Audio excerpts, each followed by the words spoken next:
सोनम के दिल में बड़े अरमान थे कि एक दिन वह भी दुल्हन बनेगी। उसकी भी शादी किसी राजकुमार जैसे दिखने वाले लड़के से होगी और वह दुल्हन बनकर अपने सपनों के राजकुमार संग अपनी ससुराल जाएगी। न जाने ऐसे कितने सपने खुली और बंद आंखों से सोनम प्रतिदिन देखा करती और उसके मन में लड्डू फूटते। पर वो कहते हैं ना, सपने तो सपने होते हैं, कम ही लोगों के पूरे होते हैं। और सोनम के सपने पूरे होने तो वैसे भी मुश्किल ही नहीं, नामुमकिन थे। एक तो गरीब और ऊपर से वह 5 बहनें। जब सोनम के लिए रंजन का रिश्ता आया तो उसके माता पिता ने सहस्र ही स्वीकार कर लिया, परंतु सोनम के तो सब सपने छिन्न भिन्न हो गए जब उसने सुना कि रंजन एक विधुर है और साथ ही एक बेटे का पिता भी है। विधुर तक तो ठीक था, पर एक बेटे का पिता, और वो भी 5 साल के बेटे का पिता। पर माता पिता की इच्छा और अपने घर की गरीबी को देखते हुए सोनम को समझौता करना ही पड़ा और वह अपने मन को मारकर रंजन की दुल्हन बनने को तैयार हो गई। सोनम शादी होकर अपने ससुराल पहुंच गई थी और दुल्हन बनकर सज धज कर बैठी हुई थी तथा उसकी गोद में बैठा हुआ था 5 वर्ष का चिराग। सोनम की गोद में बैठा चिराग कभी उसकी चुनरी से खेल रहा था तो कभी उसके कंगनों पर हाथ फेरकर खुश हो रहा था। चिराग की खुशी की कोई सीमा नहीं थी। उसके पापा ने उसके लिए एक प्यारी सी माजो लाकर दे दी थी। माँ के प्यार से वंचित चिराग सब मेहमानों से, रिश्तेदारों से उचक उचक कर बोल रहा था, देखो मेरे पापा बाजार से मेरे लिए नई सुंदर माल लाए हैं। आनंद के आतिशय से फूला नहीं समा रहा था चिराग। थोड़ी देर बाद वह सोनम की गोद में ही सो गया। सोनम धीरे से उठी और उसने चिराग को ले जाकर बड़े ही प्यार से बिस्तर पर सुला दिया। रंजन तो दूसरी शादी करना ही नहीं चाहता था। रंजन की पत्नी विनीता का देहांत रंजन के बेटे चिराग के जन्म के समय ही हो गया था। तब से अब तक रंजन ने जैसे तैसे चिराग को माँ और पिता दोनों बनकर पाला।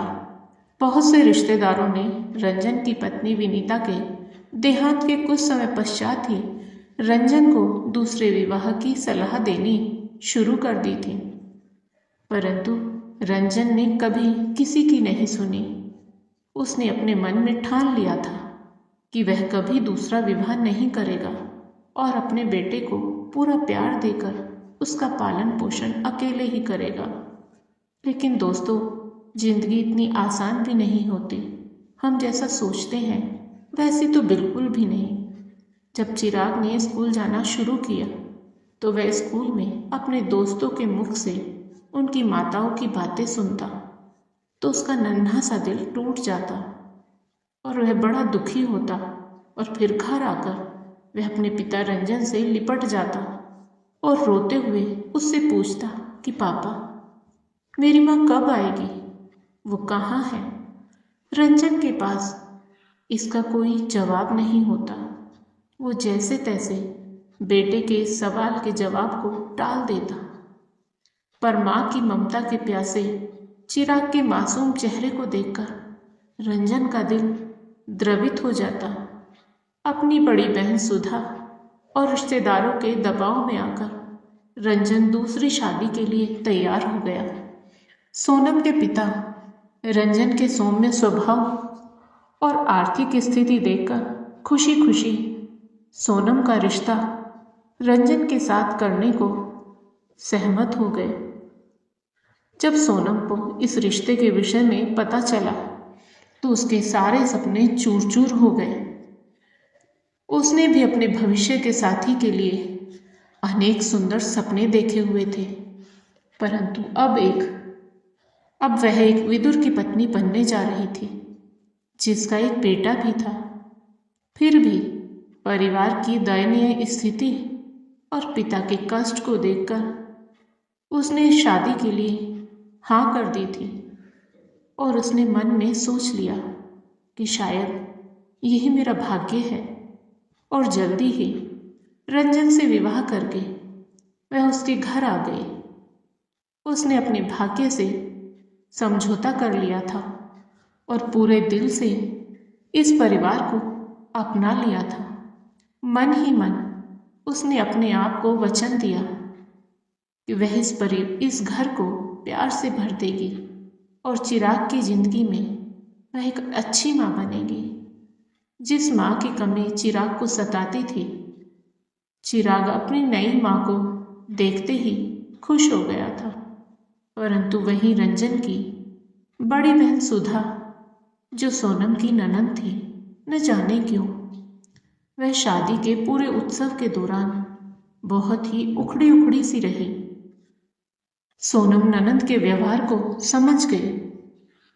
सोनम को लगा शायद सुधा दीदी अपनी पहली भाभी को भूल नहीं पा रही है।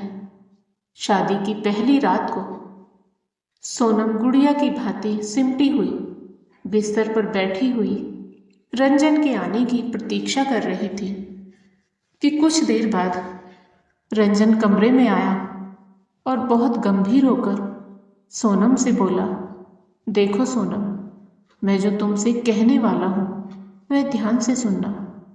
मैंने यह शादी केवल और केवल चिराग के लिए की है। उसे माँ का प्यार चाहिए था। मैं अपनी पहली पत्नी विनीता से बहुत प्यार करता था, आज भी करता हूँ। उसे भूलना मेरे लिए असंभव है। मुझे माफ़ कर देना सोनम, मैं तुम्हें पत्नी का स्थान नहीं दे सकता, लेकिन वादा करता हूँ कि तुम्हारी हर सुख सुविधा का ध्यान में सदैव रखूँगा। इतना सब सोनम से कह लेने के पश्चात रंजन बोला, अब तुम सो जाओ, काफ़ी रात हो गई है। और यह कहते हुए तकिया उठाकर सोफे पर जाकर लेट गया। सोनम का दिल टूट गया।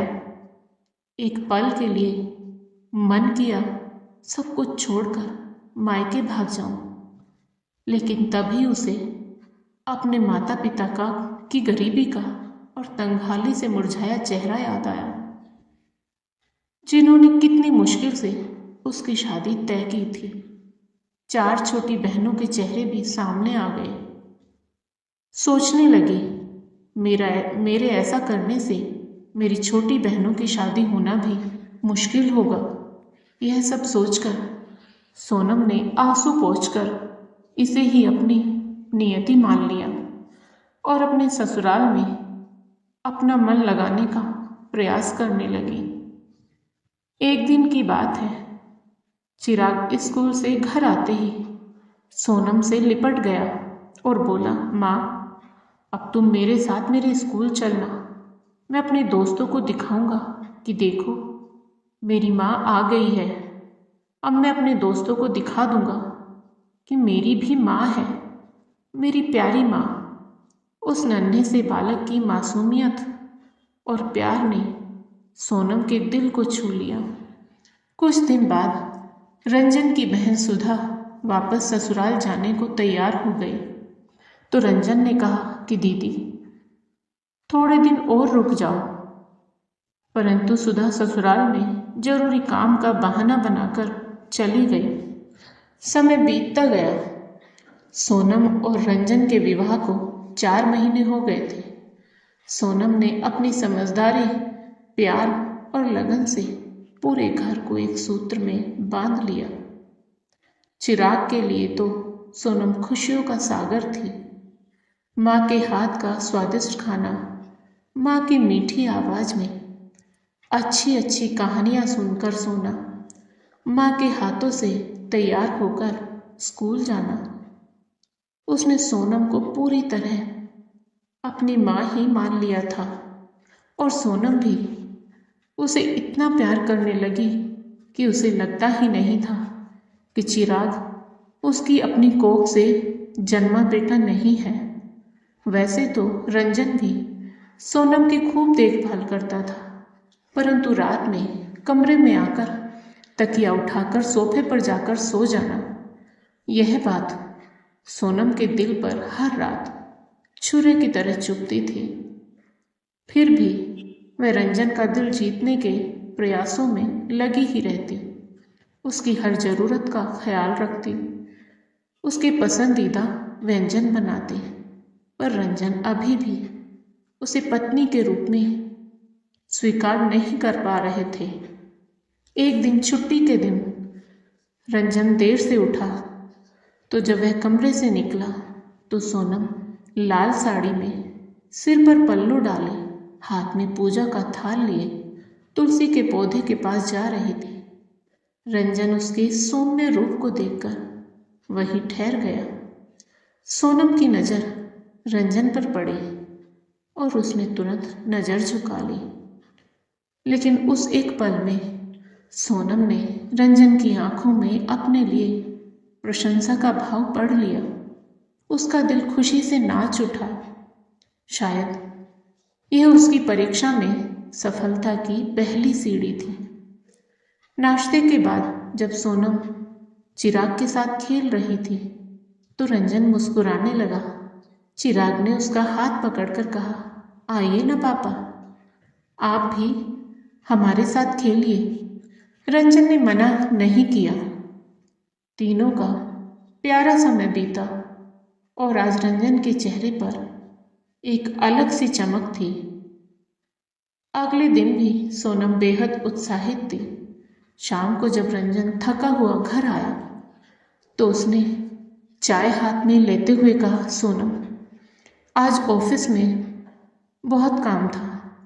ऑफिस में नया बॉस आया है तो उसने सबको कुछ ज़्यादा ही काम दिया है। शायद कुछ दिन ऐसे ही थका देने वाले और व्यस्त गुजरे। सोनम को खुशी हुई कि चलो, पहली बार रंजन ने अपनी कोई बात उसके साथ साझा की थी। धीरे धीरे सोनम के प्रति रंजन के व्यवहार में बदलाव आने लगा। रंजन अब सोनम का अत्यधिक ध्यान रखने लगा था और रंजन के बदले व्यवहार से सोनम भी फूल की भांति खिलने लगी थी। एक दिन की बात है, रंजन इतना थका हुआ था कि वह खाना खाकर सीधे कमरे में जाकर लेट गया। जब सोनम कमरे में गई तो वह पहले से ही सो चुका था। सोनम तकिया उठाकर सोफे की तरफ जाने लगी। तभी रंजन ने आवाज देकर कहा, कोई बात नहीं सोनम, तुम इधर ही सो जाओ। सोनम के आश्चर्य और खुशी का कोई ठिकाना न था। सोनम को सोने को बोलकर रंजन तो फिर से सो गया। लेकिन सोनम की आंखों में नींद कहाँ थी। अगली सुबह ऑफिस जाते हुए रंजन बोला, अरे सोनम, मैं तो भूल ही गया था। दीदी का फ़ोन आया था कल वो यहाँ आ रही हैं कुछ दिन रहने के लिए। तुम उनके ठहरने का प्रबंध कर देना। अगले दिन सुधा आ गई। सोनम ने पूरे मन और मान सम्मान के साथ ननद का स्वागत किया। लेकिन सुधा ने सोनम को नज़रअंदाज करते हुए केवल चिराग और रंजन से ही बातें की। ननद के व्यवहार से सोनम थोड़ी आहत हुई, पर फिर भी मुस्कुराकर अपने काम में जुट गई। शाम का खाना बन जाने पर जब सोनम सुधा और रंजन को खाना खाने के लिए बुलाने गई तो उसने कमरे के दरवाजे पर ही सुना कि उसकी ननद सुधा अपने भाई रंजन से धीरे से कह रही थी, रंजन, तूने घर की पूरी सेटिंग क्यों बदल दी है? रंजन ने कहा, दीदी, सोनम ने अपनी सुविधा के अनुसार कुछ बदलाव किए हैं। यह सुनकर सुधा फुसफुसाते हुए बोली, अरे रंजन, तू भोला है। इस चालाक की मीठी मीठी बातों में मत आ। यह पूरे घर पर धीरे धीरे अपना कब्जा कर लेगी। मैंने तो कहा था तुझसे कि मेरी ननद की ननद से शादी कर ले। तलाकशुदा है तो क्या, उसके पास कितना पैसा है, पर तूने मेरी एक न सुनी। इस गरीब घर की लड़की को ले आया दुल्हन बनाकर। अरे ये तो उसके पैर की जूती भी नहीं है। बहन की बात सुनकर रंजन चिढ़ते हुए बोला, दीदी, तुम भी कैसी बातें कर रही हो? मैं उस लड़की से शादी नहीं करना चाहता था। वह बहुत खुले विचारों की आज़ादी पसंद लड़की थी। मुझे ऐसी लड़की चाहिए थी जो इस घर को संभाल सके। और सोनम ने सच में घर को बहुत अच्छे से संभाल लिया है। सुधा ने जुबान में जहर भरकर कहा, देख लेना, एक दिन यह तुझे कहीं का न छोड़ेगी। गरीब घर की लड़की है, तेरे पैसे पर नजर है इसकी। तभी उन दोनों की नजर सोनम पर पड़ी तो दोनों चुप हो गए।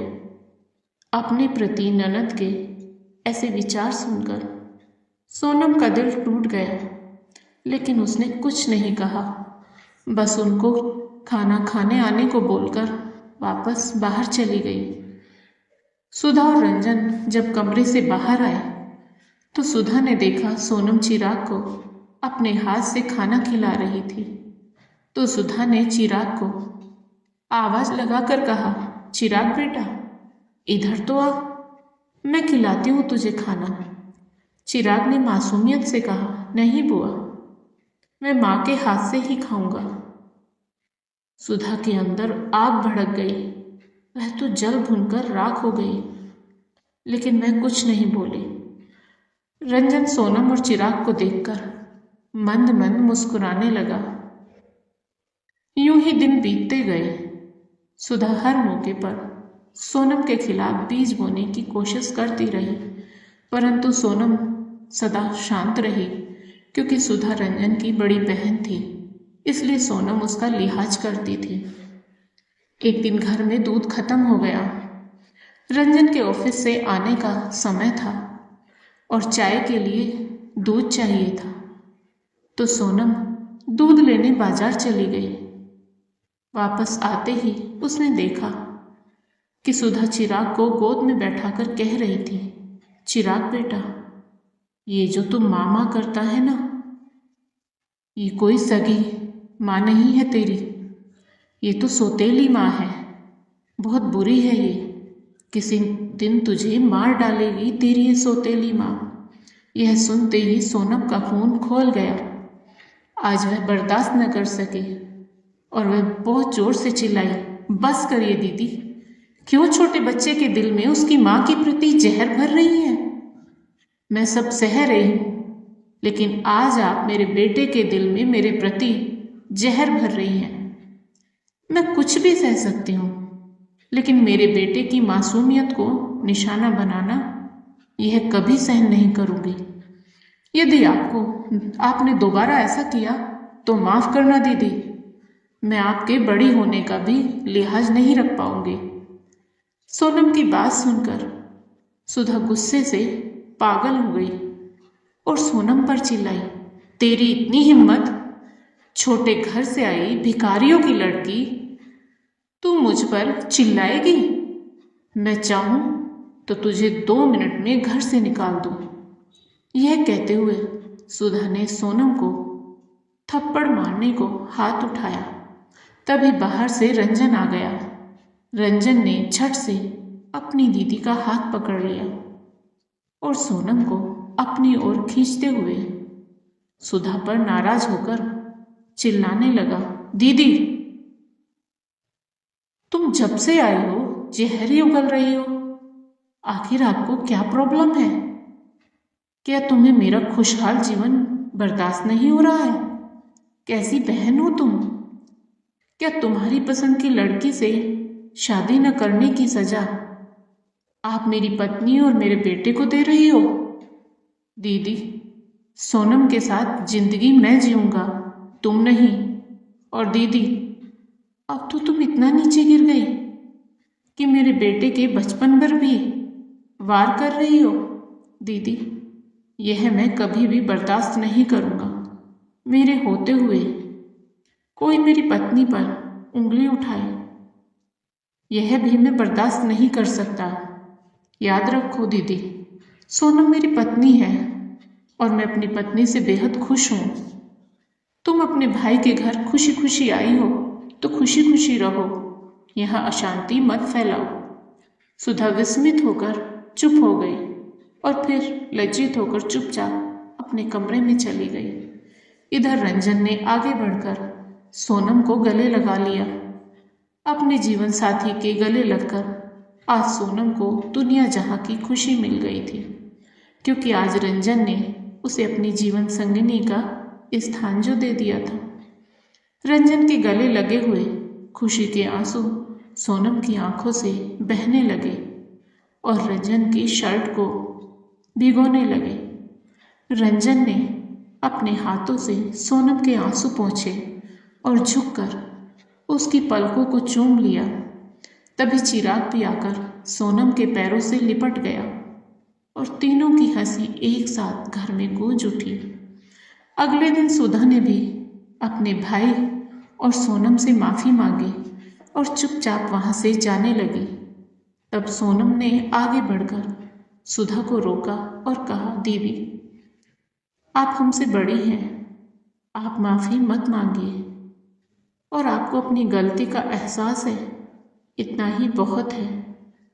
आप हमारे लिए आज भी उतनी ही अपनी और उतनी ही सम्माननीय है जितनी पहले थी। आपको शर्मिंदा होने की और यहाँ से जाने की कोई ज़रूरत नहीं है, बल्कि हमें आपके साथ और आशीर्वाद की बहुत ज़रूरत है। यह बोलते हुए सोनम ने आगे बढ़कर ननद सुधा को गले से लगा लिया।